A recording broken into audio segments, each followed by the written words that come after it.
আজকে আমি তোমাদেরকে যেটা দেখাবো এমএস ওয়ার্ডে দেখো সিঙ্গেল লাইন কিভাবে কিবোর্ডের মাধ্যমে করবে, ডবল লাইন কিভাবে করবে, ডিজাইন লাইন কিভাবে করবে আর ডট লাইন এবং জিগজ্যাগ লাইন কিভাবে করবে।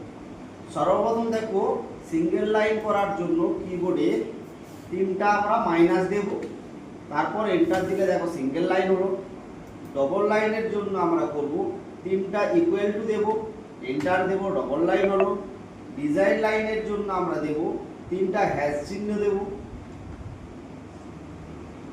তারপরে এন্টার দেব। তারপর হচ্ছে তোমার ডট লাইন করার জন্য তিনটা স্টার দেব, এন্টার দেব। তারপর হচ্ছে আমাদের জিগজ্যাগ লাইন করার জন্য আমরা যেটা করব